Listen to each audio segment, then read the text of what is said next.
les furieux! Eh bien, je suis très content de vous retrouver aujourd'hui pour une nouvelle vidéo. J'espère que vous allez tous très bien, que l'été se passe bien, que vous avez un petit peu de soleil, vous, parce que nous, ici en Normandie, c'est pas franchement le cas. Aujourd'hui, on va parler hélico. C'est une vidéo un petit peu particulière aujourd'hui qu'on va faire à deux avec JF. On va vous présenter deux hélicoptères d'une marque qu'on aime bien, qui est la marque ERA. En fait, on a eu la chance, par deux partenaires différents, de recevoir deux hélicos qui se ressemblaient pas mal, qui ont des petites différences, mais qui vont surtout se différencier par leur décoration. Moi, j'ai choisi ici la version police de ce EC135. Alors, le nom de code, c'est le C123. JF vous présentera, lui, une version sécurité civile. C'est le C190. Et on va voir que, sorti de quelques petites différences, c'est quasiment le même style de machine. Mais vous allez voir qu'il y a des petites nuances.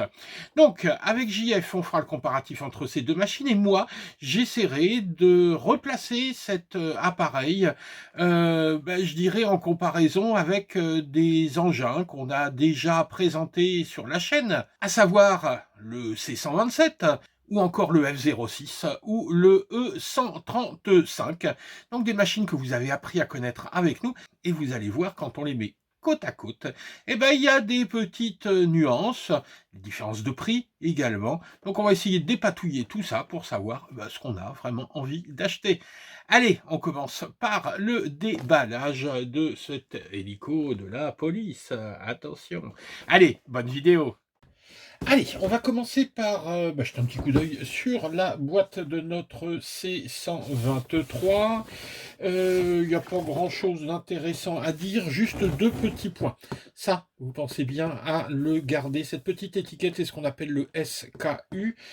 Systématiquement, on vous réclamera soit une photo du code barre, soit le numéro qui est écrit ici, si vous avez besoin de passer par le SAV. Donc, important, ça, on la décolle pas. Alors, ici, ça va parce qu'elle est sur la boîte. Parfois, c'est à l'intérieur et on a tendance à la balancer à la poubelle, cette étiquette.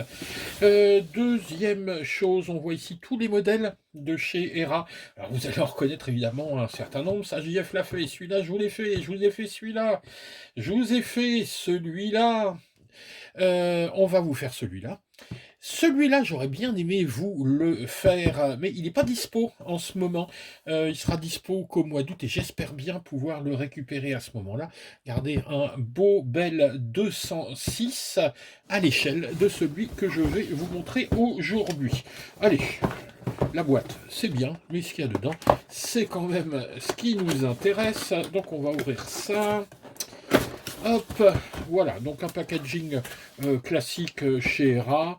Voilà, c'est une coque en plastique. Tout est bien maintenu à l'intérieur, il n'y a jamais de problème de casse. Une notice sur laquelle vous allez apprendre toutes les informations pour piloter votre engin. Ça, c'est classique. Je vérifie. Voilà. Vous avez surtout toutes les nomenclatures ici des pièces de rechange. Ça, c'est vraiment quelque chose d'essentiel quand vous achetez un hélicoptère. C'est d'être certain que toutes les pièces sont bien référencées et surtout sont disponibles. Donc ici, soit directement chez ERA, soit chez Banggood, soit chez AliExpress, on arrive très bien à retrouver toutes ces pièces, d'autant que vous voyez, il n'y en a pas non plus une foultitude. Je ne sais pas si c'est français, foultitude. Alors, là-dedans, qu'est-ce qu'on a? Les petits autocollants pour décorer l'hélico. Une petite pochette dans laquelle on va voir un certain nombre de choses, dont ce petit... Alors, attendez, ça, je vais l'ouvrir, parce qu'il faut le regarder. Hop, ce petit tournevis, qui est un tournevis Allen qui servira à serrer, parce que vous voyez, ici on a une petite clé Allen C du 1,5 mm pour resserrer ou desserrer les pales. Ça, ce sera important, ce petit tournevis, toujours l'avoir avec soi quand on va voler. Allez, hop. Alors, qu'est-ce qu'on a? Ici, on a quelques pales de rechange. 1, 2, 3, 4. Oui, je pense qu'il y en a 4 à l'intérieur. Moi, on m'a envoyé le modèle avec deux batteries. Donc, ça existe en une, deux ou trois batteries. L'hélico, ouais, il est pas mal, hein. Il est pas mal. On voit ici un rotor avec quatre pales, l'anticouple à l'arrière qui est intégré ici, vous voyez, dans la dérive. C'est quand même assez sympa cette histoire. Plein de petites LED de tous les côtés, ce qui va donner un petit côté maquette sympa. Et puis, hop, la radio. Alors, la radio, c'est la même que chez tous les autres ERA. Quelques éléments là-dedans. Tout d'abord, les 3 vitesses, 1, 2 et 3. Donc, si vous volez en intérieur, vous passez en 1. À l'extérieur, s'il n'y a pas trop de vent, en 2, sinon en 3. Qu'est-ce qu'on a? On a ici le décollage automatique. Donc l'hélico est arrêté, vous l'avez appairé en faisant haut, bas, et ensuite vous appuyez là-dessus, take-off, hop, il décolle tout de suite et se met en position stabilisée à peu près 1 mètre du sol.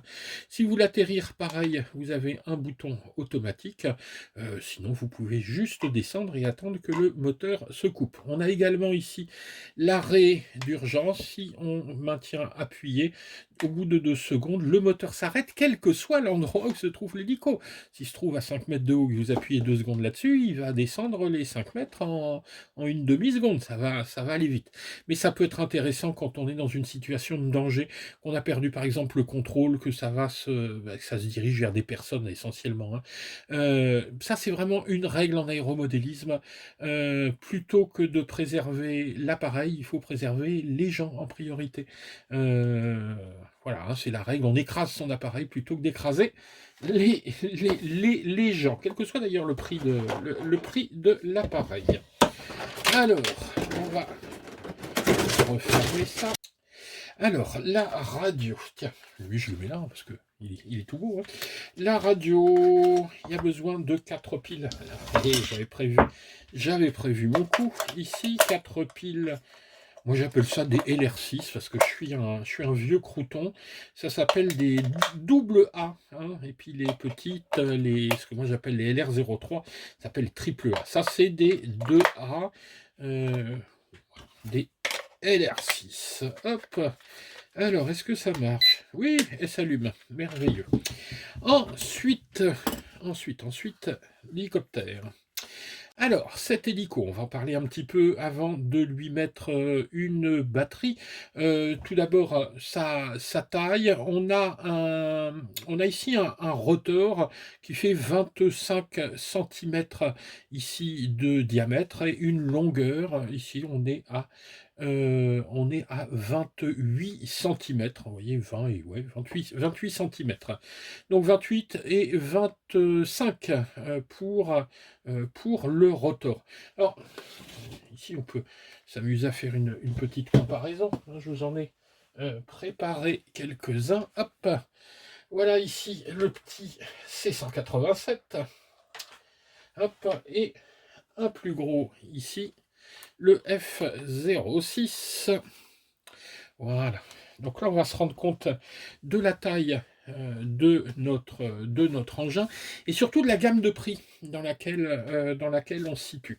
Ici, en gros, on est à 75 euros, 70-75 euros. Ça dépend évidemment des batteries de la radio que vous choisissez.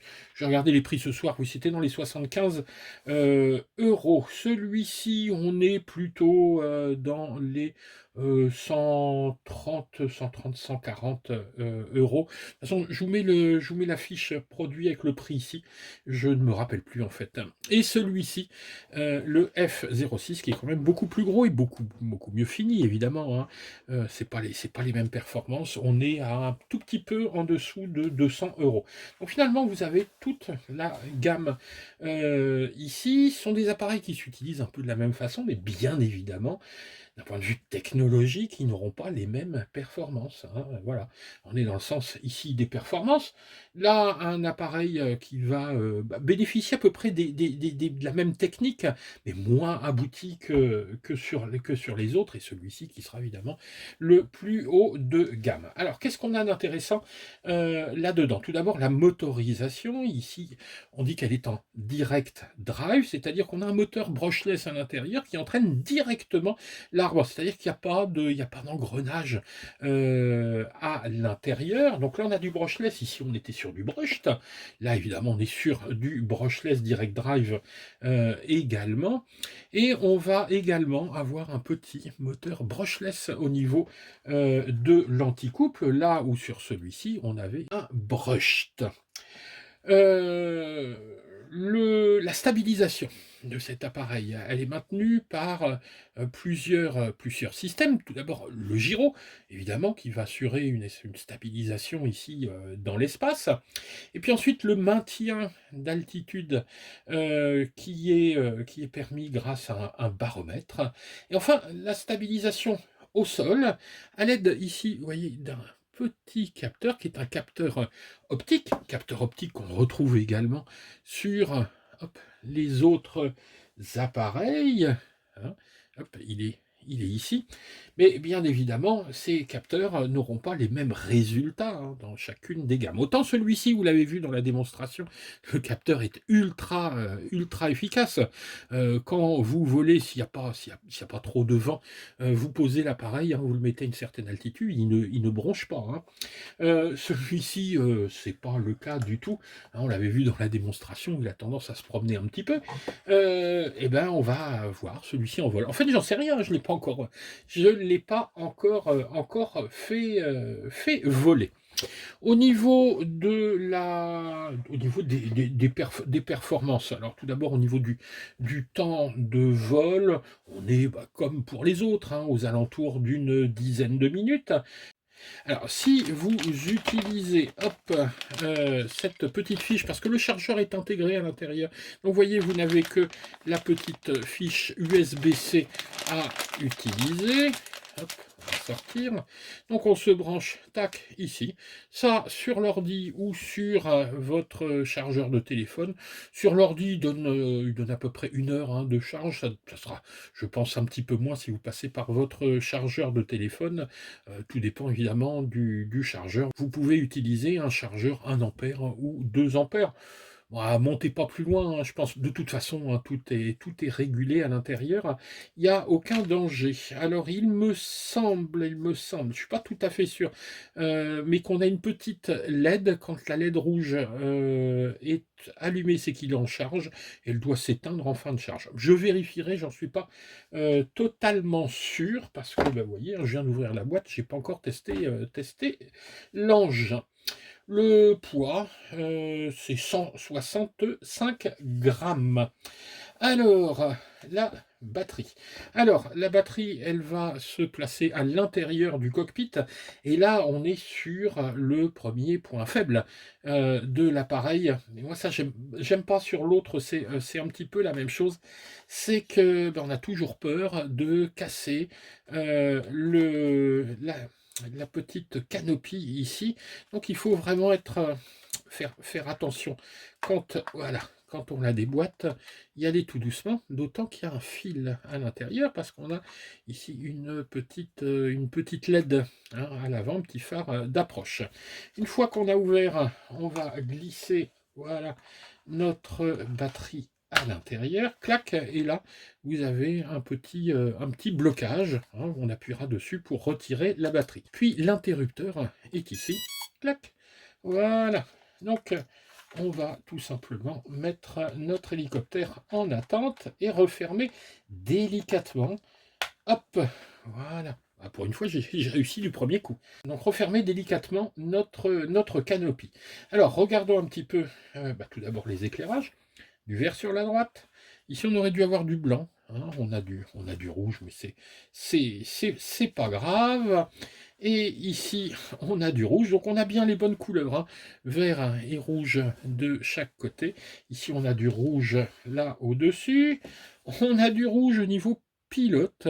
Et ça, c'est tout simplement, le petit récepteur qui est en phase d'appairage. Je ne sais pas ce qui se passera quand on aura appairé tout à l'heure. Et notre phare ici qui clignote. Tout ça clignote et quand je vais allumer, tac, la radio, vous voyez, ça, clignote à toute vitesse.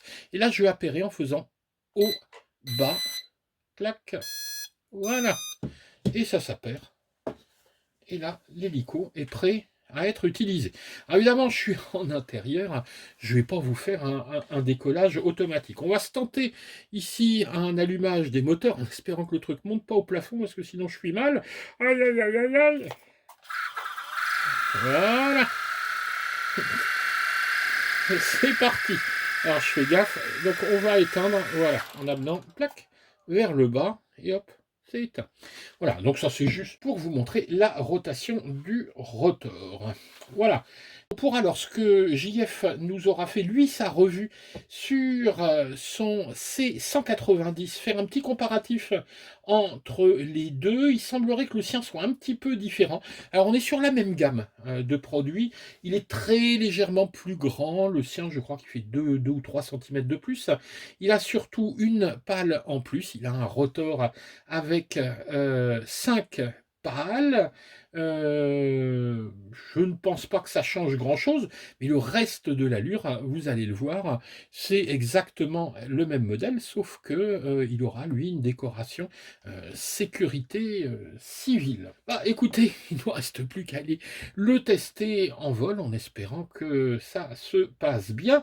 Bah, si cette vidéo, comme d'habitude, vous a plu, vous pensez à mettre un petit pouce vers le haut, pensez à vous abonner. Moi, je vous mets tous les liens pour tous ces appareils. Je vais vous faire ici un petit pense-bête avec tous les liens vers les hélicos qu'on a essayé sur la chaîne. Et puis, bah, on se retrouve très très rapidement pour de nouvelles aventures. Allez, ciao les gars!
When I wake up in the morning, I see the open door.